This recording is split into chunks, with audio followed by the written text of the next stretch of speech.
അങ്ങനെ ഞങ്ങൾ റൂമിൽ പോയി ഒന്ന് ഫ്രഷപ്പ് ആയിട്ട് അമ്പലത്തേക്ക് പോയി. പക്ഷെ ഞങ്ങൾ നേരെ അമ്പലത്തേക്കല്ല പോയെ.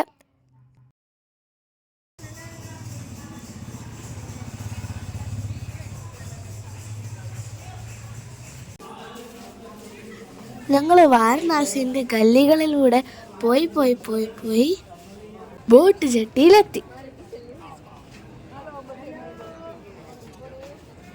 ഞങ്ങളിവിടെ കുറേ ബോട്ട് തപ്പി നടന്നിട്ട് ലാസ്റ്റ് ഞങ്ങളൊരു ബോട്ട് ഫൈനലൈസ് ചെയ്തു.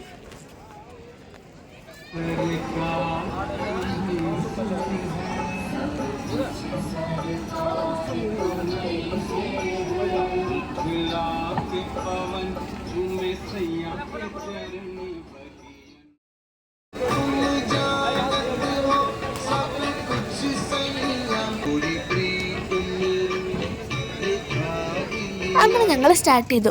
ഞങ്ങൾ ക്രോസ് ചെയ്ത എല്ലാ ഘാട്ടിൻ്റെ മുന്നിലും അതിൻ്റെ പേരും അതിൻ്റെ ഹിസ്റ്ററിയും ഞങ്ങൾക്ക് ഈ ചേട്ടൻ പറഞ്ഞിട്ടുണ്ടായിരുന്നു.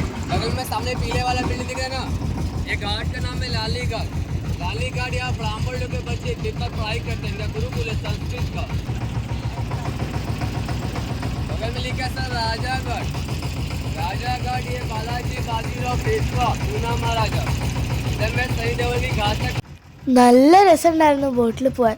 നല്ല തണുത്ത കാറ്റുണ്ടായിരുന്നു.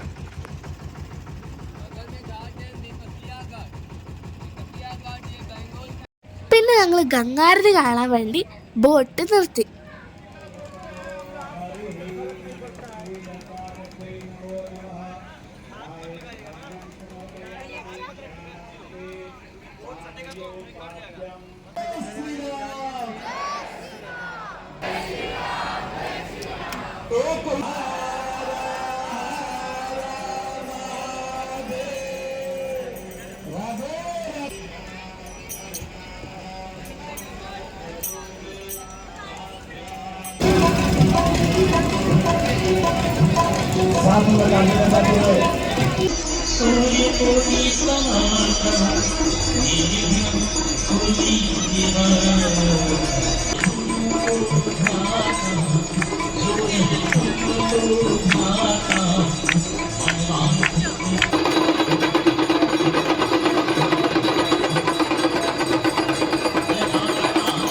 ദേവട്ടം ഭജന കേട്ട് ഡാൻസ് കളിക്കാൻ തുടങ്ങി.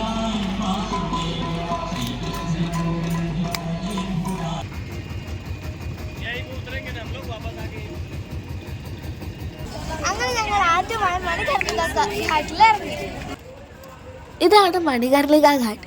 ഈ ഘാട്ടത്തെ ഈ അമ്പലം ചെരിഞ്ഞിട്ടായിരിക്കണം.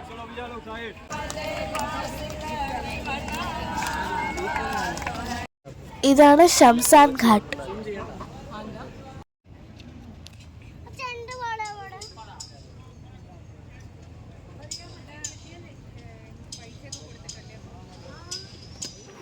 അപ്പൊ ഞങ്ങൾ അടുത്തുള്ള ഒരു കടയിൽ കയറി ഭക്ഷണം ഓർഡർ ചെയ്തു.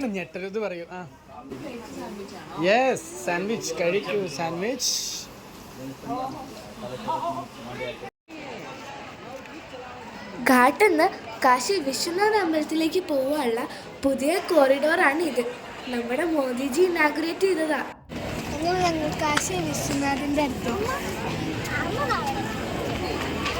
ലൈനിൽ നിൽക്കുമ്പോൾ നമുക്ക് അകത്ത് നടക്കുന്ന പൂജ TV-യിൽ കാണാൻ പറ്റും. കാശി വിശ്വനാഥിന്റെ മുന്നിൽ ഡാൻസ് കളിക്കാനുള്ള ഒരു ഭാഗ്യം കിട്ടി. ആ റീലിന്റെ ലിങ്ക് ഡിസ്ക്രിപ്ഷനിൽ ഇട്ടിട്ടുണ്ടേ.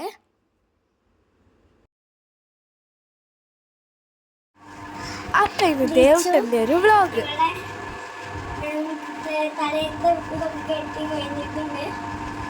അപ്പൊ ഞാൻ കുളിച്ചു വന്നിട്ടുണ്ട്. ഇതെന്റെ ബൂസ്. ഇപ്പൊ നമുക്ക് ഇവിടെ ചെരുപ്പുണ്ട്. ചെരുപ്പ്, ബാഗ്, മാല. ഹലോ ഗൈസ്, കമോൺ ഗൈസ്, ഇത് കാണൂ. ഇറങ്ങോ. ഇവിടെ എനിക്ക് അമ്പലത്തിന്റെ കെട്ടിയ മാല. ഡാൻസ് കളിച്ചു. ഡാൻസ് കളിച്ചു. ദേവട്ടൻ തല മാന്തുന്നു.